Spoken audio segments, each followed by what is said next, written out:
Hi. If you've been following the FPS genre for some time, you've probably heard of Arma Reforger.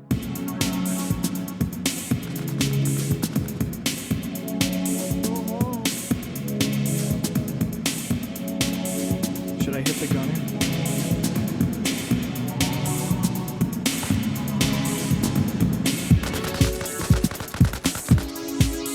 Oh my god!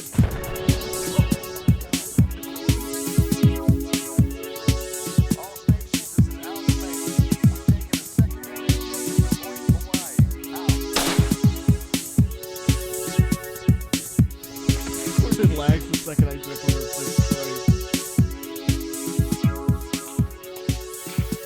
Oh! That was enemy. Arma Reforger specifically has been blowing up as of late due to its release on PlayStation 5 and the Xbox Series consoles, and the long-awaited 1.3 and 1.4 updates. 1.3, of course, added destruction. This has significantly boosted the players from what they were back in 2022 and 2023.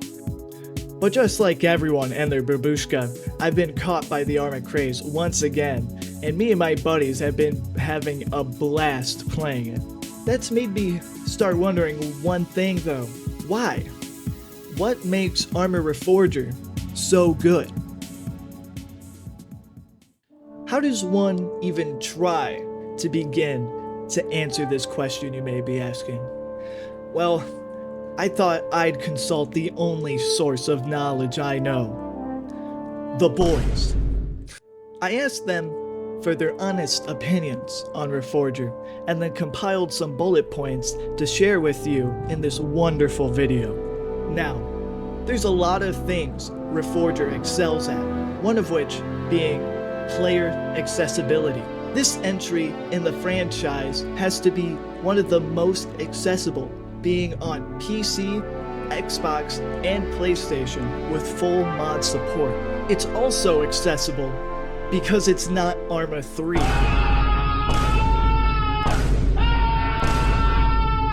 I've played Arma 3 for almost 500 hours, and even I can admit, that game is very janky. Most of the people I've talked about Arma 3 with usually follow up their experience with it was very intimidating. And it is. But there lies the beauty of Reforger. It has a nice, comprehensive tutorial and a control scheme that starts off challenging, but allows you to feel some sort of progression while playing. And it's even accessible enough to be played on with a controller. And all of these players, no matter the platform, can play on the same servers because of the man-made wonder known as Crossplay. What really sets Reforger apart from its competition is the freedom it gives you. There's a lot of games that will make you ask the question, what can I do? But with Reforger, I believe the question is, what will I do? This game has an unmatched sandbox, which really allows every player to show off their individual play styles. Want to play the game like a truck sim? Grab some supplies and drive for 8 hours like Gorbachev's strongest truck driver. Want to fly a gunship and flatten some guy's base that they poured their heart and soul into? Oh my god. Level up, load everything into your chopper, and get ready to be their worst nightmare. Do you want to single-handedly cut off enemy supply lines? Grab a truck, fill it with mines, get some machine guns, and get ready to ambush the enemy and absolutely ruin their game. The island maps of Everon, Arland, and the community maps are really just your really big oyster. You may have heard me mention leveling up about the helicopters. That's because Arma Reforger in every match, you have your own level progression. I really enjoy the progression system seen in the 1.3 update, as I really feel like it rewards consistent hard work from the player. It blew up. I killed everyone. To get some weaponized vehicles like the BTR or specialist types of weapons and camouflage, you need to rank up by doing things for the war effort. Transporting troops in a truck or any type of vehicle is a great way to gain passive experience, but you can also use that same truck to deliver supplies, which bonuses massive experience. If driving around really isn't your cup of tea, defending or capturing bases is also a great way of getting XP.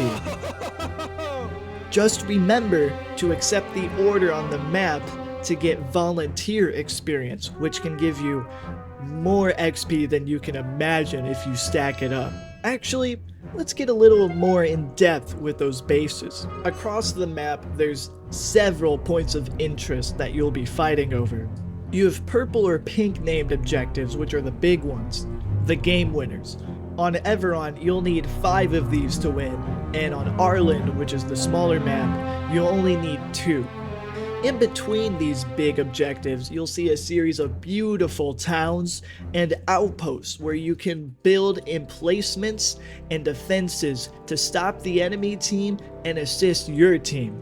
You can't capture any of these outposts, however, without a radio signal. This can be achieved by configuring a relay tower around the map or building a relay point at one of the outposts you have captured. This flow of gameplay is very enjoyable, as it gives both teams a lot of front lines to fight over. Towns, forests, can be anything really. And it really pushes big engagements to happen as both teams try to fight over resources like radio towers and bases to win the game. You're usually not going to be able to take any of these bases without a firefight, but that's where Arma really shines.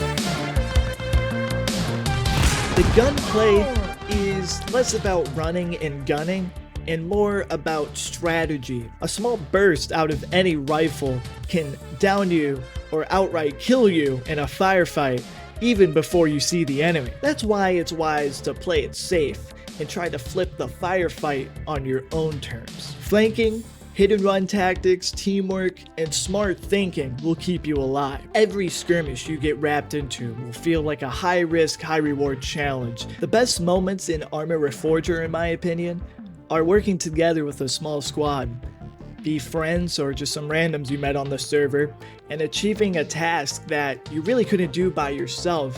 And that sense of camaraderie is something you can't really achieve anywhere else. Those moments where everyone's in sync, calling out targets, coordinating attacks, or just barely surviving, that's what Arma's really about. I have met so many funny and helpful people in my time in this game, and it always has me crawling back into its warm, inviting grasp. The last thing I really want to shine some light onto are the mods and the server settings. Every server runs some different settings, and some even run mods.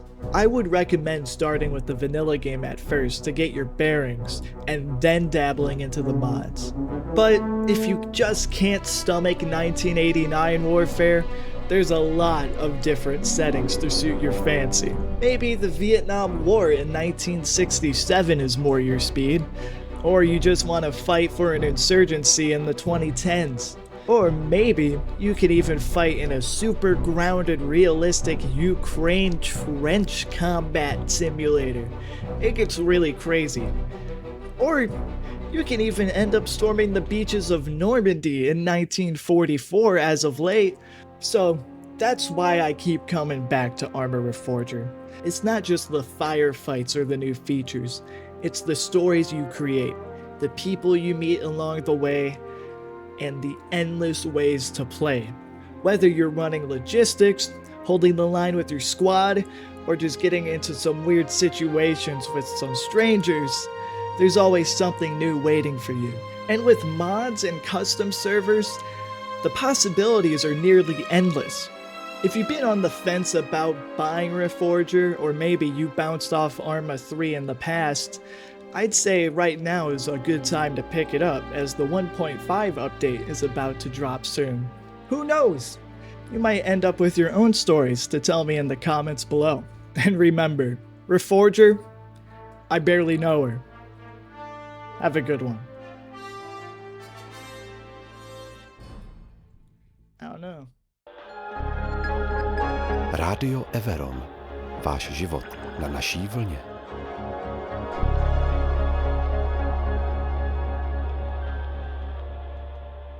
How would you like to go to Everon, taking that old Atlantic breeze? It's time to turn around and have some fun, explore a land across the sea. Everon, after Montagnac, here's our rising sun. Oh, Montfort Castle, Everon. Book now and visit the beautiful island of Everon. Go the extra mile for your dreams.